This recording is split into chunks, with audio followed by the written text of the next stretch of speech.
Assembling an HF Armory Musketeer blade onto a Destrezania hilt with the help of a few 3D printed friends.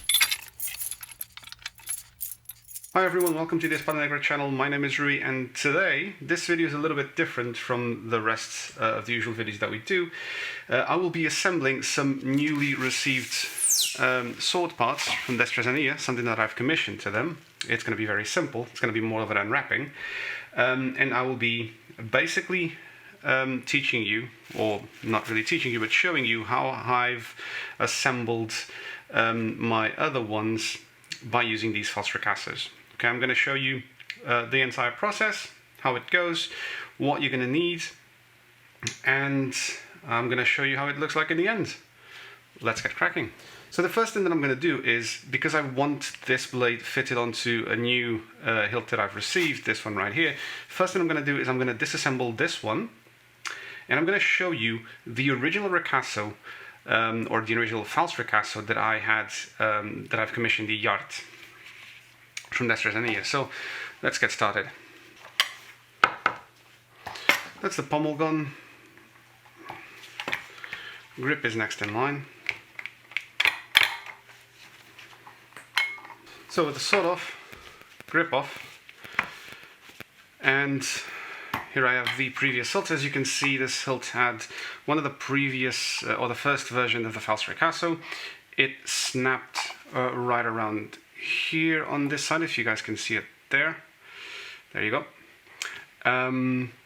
So this material is resin, which means that I was able to sculpt it. It's a little bit wonky because it's not really held tightly now because of the blade and the grip. I advise you that if you can get this made out of PLA, it's not going to break, it's not going to snap. It's a lot stronger than resin. Okay, so this is the previous hilt. I'm going to leave it exactly as it is because I'm going to set it up with a different blade. And now I'm going to set this one aside. All the way over there. Now let's take a look at what I got from Destrezania this time around.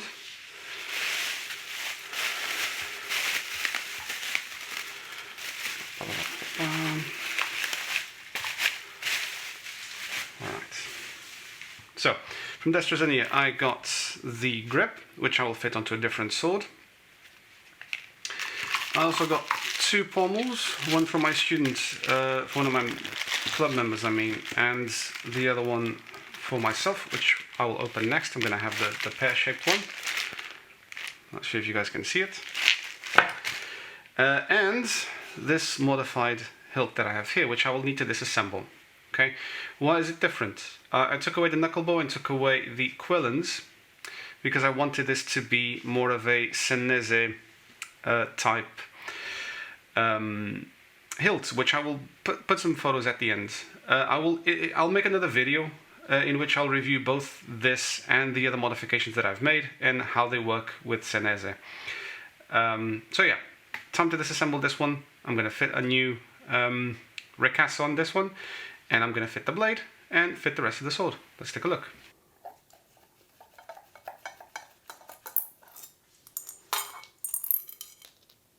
There you go. So basically this is the quillons portion where the ricasso would fit. So if, let's pretend that I would pass the blade through here and through here, and basically if you're holding this, you would be holding it right around here. So this is not very comfortable, as you guys can see.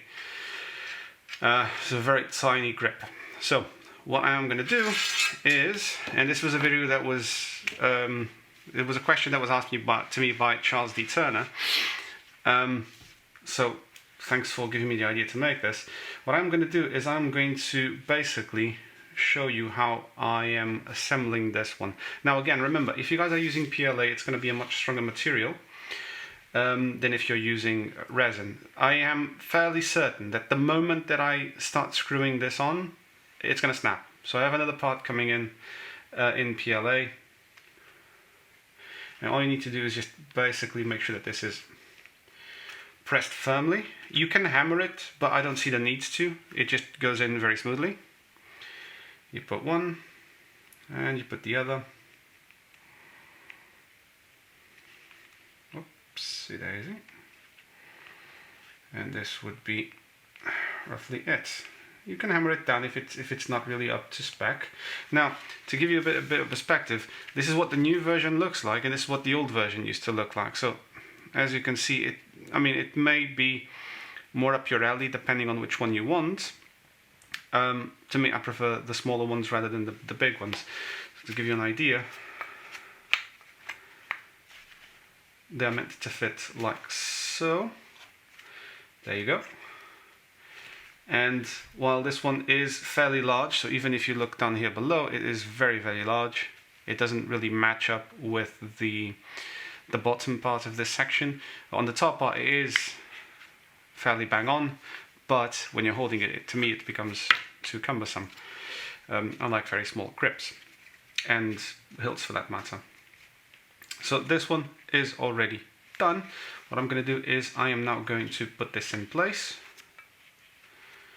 being very careful not to break it. So having put this one in very carefully not to break it, although I was fairly certain it wouldn't break when I was putting it in, but it can possibly break once I start tightening the screws. That being said, time to tighten up the screws, and even if it doesn't break then, with the vibration during sparring, chances are it is going to chip on the weakest points, which are exactly where the nuts are.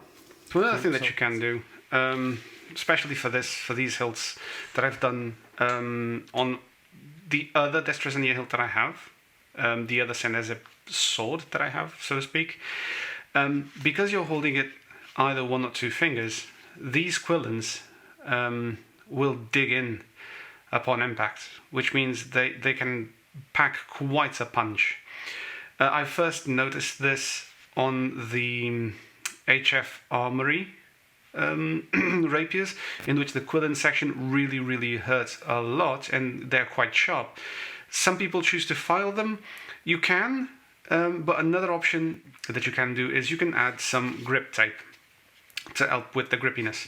I also use this on the ricasso, especially if it's PLA, because to the touch it's not that pleasant. This one is quite okay, this resin. It's actually a lot better than PLA, but because the impact on the fingers and the impact on the hand can be very hard when you're making lots of thrusting and lunging, and very powerful lungings and thrusts landing on your opponent, they're gonna bam right against your hand.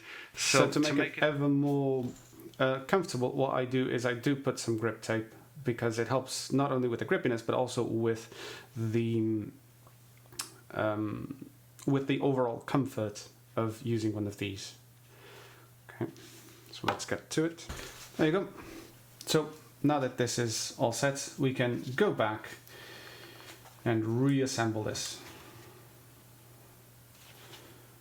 What this also does, it gives an extra layer here to hold it more in place when you're putting it, and it won't be as wobbly as it could be. Okay, so let's go. Let's get back into it.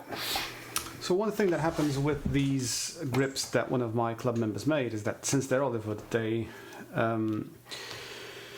slide around a lot in here, even if they're firmly tightened with the pommel.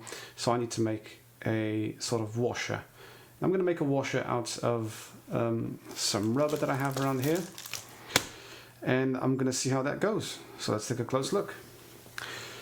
So with the rubber washer already rudimentary made, it's time to assemble the grip. Put the washer and hope that it fits. It's fitting nicely. I have tried leather washers before, but I wanted to try also rubber to see if it actually does anything to absorb the vibrations. Sorry, not this pommel. This pommel. As you can see, the grip is also rotating, which is what I was expecting it would happen. Maybe I should have added also another washer right up on top, right around there, to stop it also from spinning, but let's see. Tighten this as much as we can. I think it's still going to rotate, because as you can see, I'm still tightening, and it's still rotating ever so slightly. Alright. And that's that. Done. Time to take this one for a spin. And in a future video, I'll be taking a closer look at how these perform for Senese. Not only this one, but the other model that I have with the actual quillons. I'll leave an image at the end to tell you what I was trying to replicate. See you in the next video.